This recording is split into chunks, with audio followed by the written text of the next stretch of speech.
Bon, on va revenir sur cette interdiction des réseaux pour les moins de 15 ans parce qu'il y a encore beaucoup de choses à dire. On a pas mal de réactions hein, de politiciens différents de tous bords depuis du coup hier soir tout simplement. Donc on va revenir un peu là-dessus et j'aimerais appuyer bien fortement sur la petite plaie que s'est ouvert le RN pour tourner le couteau bien comme il faut. Voilà, pour ce putain de parti de traître, littéralement. Quand j'ai eu mon virage politique il y a de cela maintenant 2 ans, hein, depuis 2024, depuis les législatives, eh bien, tout simplement, j'ai tout de suite été du côté de Reconquête, voilà, du côté de Zemmour et Sarah Knafo. Je défendais par défaut le RN, mais moi, depuis 2017, Marine Le Pen, elle me casse les couilles, tout simplement. Depuis son fameux débat qu'elle a perdu d'une manière mais totalement ridicule face à Macron, hein, voilà, où elle s'est ridiculisée toute seule.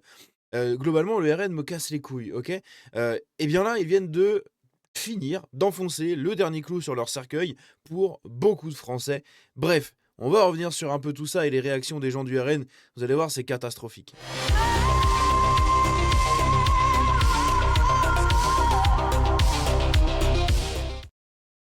Donc, donc, pour les réactions du RN, je crois que c'est juste après. On a d'autres réactions à droite à gauche. On a des gens du RN hein, qui en sont fiers, hein, qui assument totalement, comme Julien Audoul. Hein, on a Jordan Bardella qui fait des posts en lui disant oui, mais si les Français nous font confiance pour l'avenir. Putain, mais ça y est, c'est mort en fait.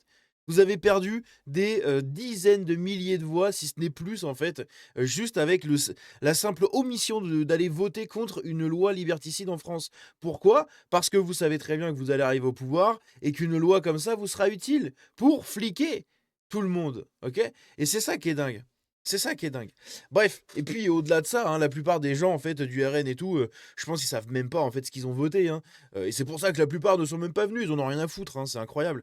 Bref, ici on a un extrait très intéressant d'un échange entre comment il s'appelle, entre Pascal Praud et Florian Philippot. On va regarder ça, vous allez voir, c'est assez intéressant, ça dure 1 minute 23. On va mettre en 1 fois 25, hein, parce que bon, c'est un peu chiant des fois. Mais vous allez voir, c'est intéressant. C'est toute simple. Oui. Les réseaux sociaux, Oui. interdits aux moins de 15 ans. Vous auriez voté J'aurais voté contre. Parce que ce n'est pas une loi d'interdiction des réseaux sociaux pour les moins de 15 ans, c'est une loi d'identification numérique obligatoire pour tous. C'est une thèse complotiste. Pas du tout, c'est une thèse que vous trouvez même dans le Dauphiné libéré hier. C'est une thèse complotiste de dire ça, de dire qu'on se... Voilà, donc vous avez Pascal Praud, hein, messieurs, dames, Pascal Praud qui nous dit oui, c'est une thèse complotiste. Voilà, hein, c'est pareil. Hein, RN, CNews, on comprend pourquoi ils se sucent la bite, littéralement, tout en prenant les fesses de Morandini. Voilà, c'est exactement la même chose. Ok, tous ces gens mangent dans la même gamelle de foutre et ben, au final, on voit les résultats. Voilà, on voit les résultats. Ils sont là, les résultats. Hein, pourquoi le RN ne dit rien sur CNews? Bah pour ça, voilà. Ils ont la même politique, ils ont les mêmes copains, ils baissent tous ensemble, et puis c'est tout, quoi. Hein, c'est tout, c'est comme ça que ça se passe, en fait. Et là, on en a la putain de preuve, ça y est. Et il y a beaucoup de gens qui sont en train d'ouvrir les yeux. Voilà, c'est incroyable, c'est incroyable. sert de ça pour fliquer tout le monde. Ce sera la conséquence. Non, Écoutez, la conséquence, c'est qu'il faudra s'identifier de manière numérique. Mais il faut s'identifier. Écoutez, on a tous des cartes d'identité, on est tous Ah bah, ça fichés. sera simple, Arrête. Voilà, donc ça, c'est l'exemple des boomers. Hein. Oui, mais que ça fait quoi? On a tous notre carte d'identité partout. Ils comprennent pas, en fait. Ils comprennent pas. Ou alors, ils ont pas envie de comprendre. Ils sont dans le déni, ils en ont rien à foutre. C'est... Bref, c'est catastrophique. Dès que vous irez mettre un tweet, vous passerez votre carte d'identité. Mais c'est pas ça d'ailleurs, ce sera pas même pas la carte d'identité. C'est déjà. Mais par définition, vous êtes numérisé. Quand vous quittez ce pays, vous avez une carte d'identité où vous êtes numérisé et fiché. Oui. En quoi, sur les réseaux sociaux, cela vous gêne-t-il que les gosses de 15 ans ne puissent pas y aller? Moi, je trouve que c'est plutôt pense bien. ça relève des parents. Vous voyez, moi j'ai Mais pas oui, envie. les- Non, moi oui. j'ai pas envie de la société orwellienne où on déresponsabilise les parents de Mais tout. C'est trop facile. Hein. Vous savez, le grand débat quand moi j'étais enfant, c'était les enfants sont trop devant la télé. Ça a changé. Ou ils sont trop devant les jeux vidéo. Alors Oui. quoi, on aurait interdit à l'époque la télévision, les jeux vidéo pour les moins de 15 ans. On n'a même pas pensé à ça. Vous êtes contre. Oui, je pense que c'est aux parents. Il y a un sujet. Et c'est sauf aux que les parents, d'abord, c'est des signaux que tu envoies, tu sensibilises les parents en faisant ça. Je trouve que c'est plutôt bah là, c'est intelligent. Donc selon Pascal Praud, hein, vous avez entendu, selon Pascal Praud, le fait de dire que l'État se servira du coup de cette fameuse loi de merde qui n'est juste qu'un cheval de Troie hein, pour déclencher le flicage d'absolument tout le monde sur les réseaux, avec couplé à ça avec le chat contrôle qui est censé être revoté, hein, rediscuté tout simplement pour l'Europe. Bref, c'est une catastrophe. Et donc lui, il nous sort que c'est une thèse complotiste, etc. Et à la fin, il nous dit oui, non mais c'est bien pour les parents, ça responsabilise les parents. Non, pas du tout. Hein, je veux dire, moi, mes gamines, c'était déjà acté qu'elles aient pas de portable avant le collège. D'accord? Avant le collège. Et le portable verrouillé de partout. Pas de réseaux sociaux, pas de trucs comme ça. J'ai pas envie que ça devienne des abrutis. Comme on voit là les gosses de maintenant qui sont mais dans un état lamentable. Moi, c'était déjà acté de ça, en fait. C'est tout. Donc elles regardent la télé de temps en temps, elles regardent des trucs et tout, mais elles auraient pas eu de téléphone, en fait, avant je sais pas quel âge et elles auraient pas passé leur vie à scroller sur TikTok comme des débiles. Donc il faut arrêter, c'est pas à l'État de contrôler ce genre de truc. C'est un truc de malade. C'est pas à l'État de faire ça. C'est pas à l'État, en fait. Ici, pareil, un autre extrait intéressant. Une loi. Donc c'est Julien Audoul, chez France Info, voilà, ce matin, qui assume pleinement que le RN ait soutenu et ait voté cette mesure. On le rappelle, hein, seulement 22 députés de leur parti de merde qui ont voté pour, d'accord. Tous les autres avaient piscine, ils en avaient rien à foutre. Ils se sont même pas entretenus avec les autres, rien, bah les couilles, ils sont juste pas venus, ils se sont abstenus. Voilà, comme ça, ils vont dire: «Oui, mais moi, j'ai pas voté pour, hein, pour la loi». Mais tu t'es abstenu, c'est exactement la même chose, en fait, espèce de débile. Donc bref, on va écouter le reste. Une loi qui interdit les réseaux sociaux aux moins de 15 ans à partir de la rentrée prochaine a donc été votée cette nuit. Une étape majeure, salue le président Macron sur X, parce que, écrit-il, le cerveau de nos enfants n'est pas à vendre ni aux plateformes américaines ni aux réseaux chinois. Un texte soutenu par vous, soutenu par le Rassemblement national. Mais vous pensez vraiment que ça suffira? Non, vous avez raison, il faut aller plus loin. Il faut évidemment une politique éducative forte, une incitation pour nos jeunes à lire, à découvrir toutes les formes de culture, à s'approprier notre identité et notre héritage culturel pour développer leur esprit critique. Voilà, l'interdiction des réseaux sociaux à elle seule ne suffit pas. J'espère que c'est une première étape ou une étape parmi d'autres pour retrouver un chemin éducatif Voilà, donc on a Jean-Philippe Tanguy, hein, qui a passé des mois et des mois à défendre le RN comme si c'était sa daronne. Je veux bien, tu fais partie du parti, tu dépendant de Marine Le Pen pour ta petite carrière politique, pour tes petits trucs, pour ta petite gamelle de merde. On est d'accord. Ça fait des mois qu'il se prend la tête avec plein de droitards en les insultant, en leur disant que c'est un peu des gogoles, qu'ils comprennent rien à la politique, machin, qu'il faut qu'ils sortent des réseaux et tout, pour venir après nous fliquer sur les réseaux. Hein, c'est rigolo. C'est franchement très rigolo. Et le mec remet ça derrière sur l'éducation des jeunes et tout. Mais putain, mais faut arrêter. C'est pas parce que vous allez interdire les réseaux à des jeunes de 15 ans, soit 10 ans, que dès demain, ils vont se mettre à lire des bibliothèques entières de bouquins. D'accord? Ils vont juste installer un VPN et utiliser tout ce qui est possible d'utiliser pour contourner les réglementations. Hein? À croire que ces gens-là n'ont jamais été adolescents. D'accord? C'est quand même un truc de fou. On vit sur la tête. Hein, tout simplement. Enfin, on marche sur la tête, pardon. C'est quand même incroyable. Et ici, hein, le texte, l'un des textes, enfin, l'un des posts, l'une des publications, des prises de parole les plus lucides autour de cette affaire, c'est Louis Boyard. Ça me fait mal de dire ça, hein. Mais c'est Louis Boyard, bordel. Ici, on a Greg Tavivian qui nous dit rarement d'accord avec LFI, mais là, ils ont été impeccables. Non seulement ils ont voté contre, mais ce sont les seuls à avoir relevé le danger lié à l'Union européenne de ce texte indigne. Sans surprise, le RN vote pour le texte en bonne serpillière et en bon suceur de gamelle qu'ils sont. Trop contents de donner à terme à Bruxelles les clés de la régulation du net en France. Tout ça parce qu'ils espèrent que Titouan l'Antifa ne pourra plus les troller sur Twitter. Lamentable, pathétique, collabo. Je ne le répéterai probablement pas, mais bravo Louis Boyard et bravo la France Insoumise. J'irai pas jusqu'à dire bravo à Louis Boyard, mais il faut reconnaître cette lucidité de la France Insoumise qui a fait que ce sont les seuls à s'être opposés à cette merde. Voilà. C'est les seuls. C'est incroyable, hein. C'est incroyable, hein. Pour une fois, je suis d'accord avec leur vote. Pour une fois, je suis d'accord avec leur vote. Et en fait, dedans, Louis Boyard nous met en garde en fait sur l'improvisation totale qui a été faite autour de cette loi. Cette loi qui devait être débattue pendant un certain temps, mais qui au dernier moment, on l'a appris justement dans la journée hier, que Macron, tout simplement, allait mettre les bouchées doubles pour lancer les procédures accélérées autour du vote de cette loi. Voilà. Et donc ici, il nous dit, en 6h30 de débat, nous venons de donner la possibilité au gouvernement et à l'UE de demander une vérification d'identité pour chaque création de compte pour tous les réseaux sociaux, quel que soit l'âge. Okay, et ensuite, il nous met les débats ont duré 6h30, c'est peu pour un texte de cette importance. Les macronistes ont refusé de répondre ou de parler pour que ce soit voté du coup le plus rapidement possible. Est-ce qu'on se rend compte d'à quel point ces gens sont des putains de sacs à merde? D'accord? C'est incroyable, hein? C'est incroyable.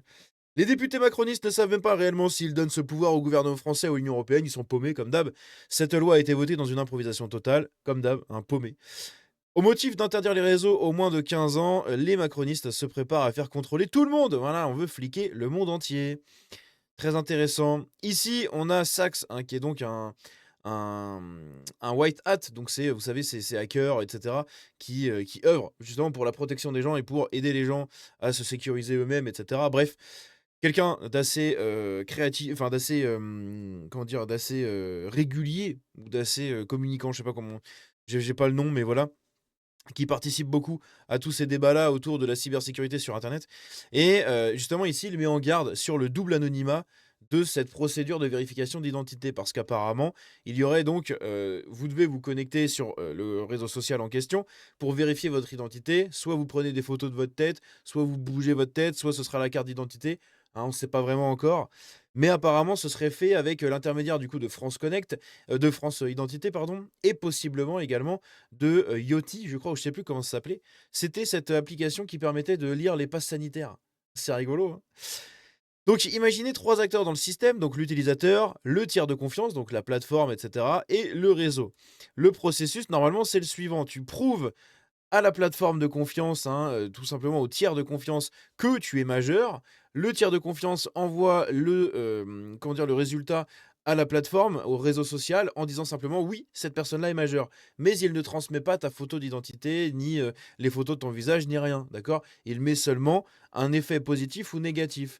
Oui, tu as plus de 15 ans. Non, tu as moins de 15 ans. C'est tout ce que c'est censé transmettre. Sauf que là, apparemment, il n'y en a pas. Voilà. Le gros problème avec France Identité, par exemple, c'est que le gouvernement, s'ils utilisent France Identité pour faire ça, bah, ils ont un contrôle total sur ce qui est derrière. Donc ils sauront qui s'est connecté à quel réseau via France Identité, en fait. C'est tout.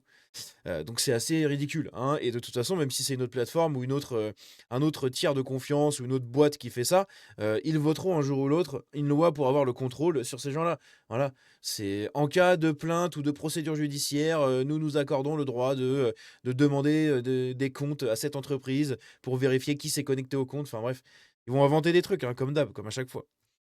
L'interdiction ici des réseaux, donc, concerne 100% des utilisateurs en France. Ok, c'est absolument tout le monde sur tous les foutus réseaux sociaux. Hein, absolument tout le monde. Voilà. Ce sont des dizaines de millions de Français qui vont être fliqués.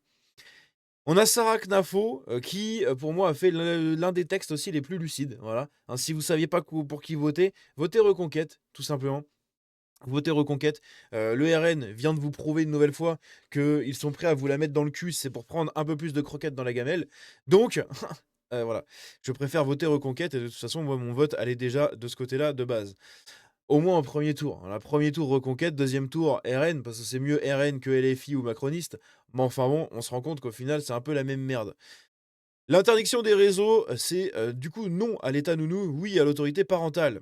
Je suis favorable pour que les parents interdisent les réseaux à leurs enfants, du coup, avec des outils hein, comme le contrôle parental, etc. Oui, et ce serait déjà bien que la société arrête de délégitimer les parents à longueur de journée pour ensuite venir les remplacer, totalement. Mais que l'État impose cette interdiction, non, et je vais vous dire pourquoi. De 1, d'abord, c'est le doigt dans l'engrenage de surveillance des réseaux sociaux par l'État. Pour vérifier l'âge, il faudra associer du coup l'identité réelle de chaque Français à ses comptes en ligne. On va pas contrôler que les enfants. Pour vérifier que vous avez plus de 15 ans, c'est votre carte d'identité qu'on vous demandera. Tout le monde sera fiché au nom de la protection de l'enfance. En plus, quand on sait la fréquence à laquelle l'État se fait hacker nos données, c'est ça aussi hein, qui est incroyable, c'est qu'on a une liste, juste ici, de toutes les entreprises qui se sont fait hacker seulement hein, depuis le 1er décembre. D'accord? On en avait parlé un peu sur la chaîne. On a eu la Fédération des sapeurs-pompiers, la Fédération française de golf, l'Orpi, Baby Vista, la FF de chasse, Too Easy, Grand Froid, la FF d'escrime, Valorissimo. Ça, c'était seulement le 23. Le 21, donc le 23 janvier, hein, le 21 janvier, on a eu l'ENSAM, le 20, le Conseil juridique, Delco. Bon, bref, je vous mets la liste ici, hein, je vous la mets comme ça. Vous pouvez faire pause et regarder toutes les entreprises qui sont dedans, mais c'est une catastrophe. C'est vraiment une putain de catastrophe, voilà. Des ministères, des trucs qui se font hacker de partout. Et nous, on va nous dire, oui, non, mais toutes vos données seront stockées, hein, bien évidemment. Bref, ensuite, donc si des parents n'arrivent pas à faire respecter une règle à leurs enfants, pensez-vous que c'est l'État qui y parviendra? Bah non, hein, tout simplement. Car soyons lucides, c'est techniquement inefficace. Les adolescents déterminés utiliseront des VPN, voilà, des applis alternatives, des téléphones secondaires, blablabla, blablabla. Et le pire dans tout ça, c'est que il y a, je crois que c'est BFM ou LCI, je sais plus, un média qui s'est rapproché d'un lycée pour aller poser des questions aux adolescents, du coup, pour ces questions-là. Et l'adolescent qui a répondu a dit, bah non, mais de toute façon, nous, on utilisera un VPN pour aller sur les réseaux. Voilà. La loi, elle est déjà caduque. La loi, elle est même pas encore mise en œuvre, qu'elle est déjà caduque en fait. C'est totalement débile. C'est débile, c'est un truc de fou. C'est fait juste pour vous fliquer. Donc là, on a Bardella qui nous dit oui, le peuple français risque sa disparition par rapport, et ça on en reparlera, mais par rapport aux titres de séjour qui ont été accordés en France. Hein, 384 000 titres de séjour. C'est pas le sujet, mais c'est scandaleux. Et c'est surtout à la fin. Il dit si les Français nous font confiance, nous y mettrons un terme définitif. Donc il suffit juste d'aller voir les commentaires, hein, et vous aurez compris, parce que ça c'est la seule prise de parole qu'il a. Hein. Il a juste parlé de ça. Il n'a pas parlé du tout en fait de ce qui s'est passé à l'Assemblée. Rien à foutre. Hein. Ici, on a Amélie de Montchalin qui nous dit tout simplement que le RN en fait c'est un parti de gauche. Quand tu te fais dénoncer comme ça par des gens comme elle, ah c'est clair vraiment c'est le fond des chiottes. Hein. C'est vraiment le fond des chiottes. Hein. Mathias Renaud, voilà, Mathias Renaud, il fait partie du quoi, lui, c'est la Somme, voilà, le député de la Somme, qui nous dit, donc lui, il est complètement à l'ouest, hein. Mais quand je vous dis qu'ils sont à l'ouest, c'est qu'ils sont à l'ouest. Hein. Confier le stockage de dizaines de millions de données personnelles d'utilisateurs des réseaux à France Identité est une folie. Nos administrations sont massivement hackées depuis plusieurs semaines. La CAF, l'URSSAF, France Travail, même le ministère de l'Intérieur. La France n'a actuellement pas les moyens d'assurer la sécurité du stockage des données personnelles, ok ? Sans compter l'absence de double authentification et la contradiction avec le droit de l'UE sur les tiers de confiance. Bref, voir la majorité se lamenter des ingérences américaines et chinoises et livrer à ce pays sur un plateau d'argent les données numériques des Français pour faire à minima un coup politique, ce n'est pas sérieux. Vous avez compris ce que je vous ai lu là? C'est un putain de député RN qui vient de nous dire ça. D'accord? Les 22 députés RN qui ont daigné faire le déplacement, ils ont voté pour. Le reste, ils ont eu piscine. Ils sont partis se branler les couilles. Ok? Et le mec nous fait une leçon sur c'était pas bien de voter cette loi. Alors que c'est son parti de traître et de collabo qui a fait ça. C'est quand même incroyable. Donc évidemment, dans les commentaires, il se fait enculer à sec. Ce qui est mérité, selon moi. Parce que le mec est en train de vous dire non, mais c'est pas bien cette loi. Gros, ton parti l'a voté. Si t'étais pas content, hein, peut-être qu'il fait partie des 22 personnes qui ont voté parmi le RN pour cette loi. Hein. Mais du coup, ils ont voté pour. Donc en fait, il a plus rien à dire. Et si jamais il en fait pas partie, il avait qu'à bouger ses grosses fesses et venir voter en fait. D'accord? C'est quand même un truc de malade. On assiste à un député du parti qui vient de tourner le dos à une grosse partie des Français qu'ils sont censés défendre ou je sais pas quoi. Le mec est censé faire ça. Et il vient et il vous dit non mais en fait la loi elle est pas bien. Ben vote alors en fait. T'as qu'à voter. Enfin je sais pas. Putain tu bouges tes fesses, tu vas voter. C'est ton taf à un moment donné. On te paye. On te paye pas pour que tu viennes nous faire la morale une fois que ton parti a laissé passer une des pires lois de ce début d'année 2026. C'est quand même lunaire, sans déconner. Au-delà de ça, dernière petite crotte de nez que j'envoie tout simplement au RN, c'est tout simplement que vous savez que l'Union européenne est en train de piailler sur l'impérialisme américain, blablabla, oui, au secours, on est menacé par les États-Unis, ok. Ce qui s'est passé, c'est qu'on a eu Bardella qui est parti et demander l'aide aux Européens de lutter contre l'impérialisme américain. En gros, c'est ça. Il a fait tout un discours. Oui, les Américains, c'est pas bien. Vive l'Europe, je sais pas quoi. Donc déjà, un putain de parti pro-européiste. Hein, donc super. Hein, déjà de base, le RN, ça pue un peu la daube d'ici. Et vous allez me dire, oui, mais Reconquête, c'est pareil. Oui, mais Reconquête, à côté de ça, il y a quand même beaucoup d'autres trucs positifs. Hein, on peut pas être parfait sur tous les points, ok? Et à côté de ça, donc, on a Bardella qui est mis en PLS par Valérie Ayé. Ayé, ailleurs, je sais jamais comment on prononce son nom. On va terminer sur cet extrait-là, pardon, parce qu'il est absolument catastrophique. Voilà. Parce que Jordan Bardella, qui soutenait Donald Trump quand il a été élu et qui maintenant chiale sur l'impérialisme américain, c'est assez comique quand même. On va écouter ça. Européen pour détruire l'Europe. Et moi, je voudrais poser une question à M. Bardella. Je vous entends vos discours sur le Groenland aujourd'hui. Ça va, vous êtes à l'aise ? Vous êtes à l'aise à tenir ce discours aujourd'hui alors que vous avez été, avec votre groupe, l'un des premiers supporters de Donald Trump. Vous avez dit, je cite, que son élection était un vent de liberté sur nos démocraties. C'est honteux. C'est honteux. Et Monsieur Bardella, Donald Trump, c'est quoi aujourd'hui ? Depuis 1 an, on s'est pris des droits de douane délirants, des interdictions de visa contre un ancien... Bref. Et ce qui est vraiment assez fou, c'est la tronche de Bardella. Et je pense que ça va être ça, cette image. Voilà. Cette image-là, elle est vraiment lunaire. Parce que, regardez, vous avez envie d'être dirigé par ça ou pas? Là, je fais une capture d'écran hein, pour ma miniature. Est-ce que vous avez envie d'être dirigé par ça? par un mec qui va se faire exploser en débat, OK? Qui communique de pire en pire de tous les jours. C'est lunaire, c'est lunaire. Bref, on se dit à la prochaine, hein. Dites-moi tout ce que vous en pensez, pardon, dans les commentaires et puis, bah, bon courage, hein et puis, globalement, on n'a plus beaucoup de temps à passer ensemble. Alors à bientôt.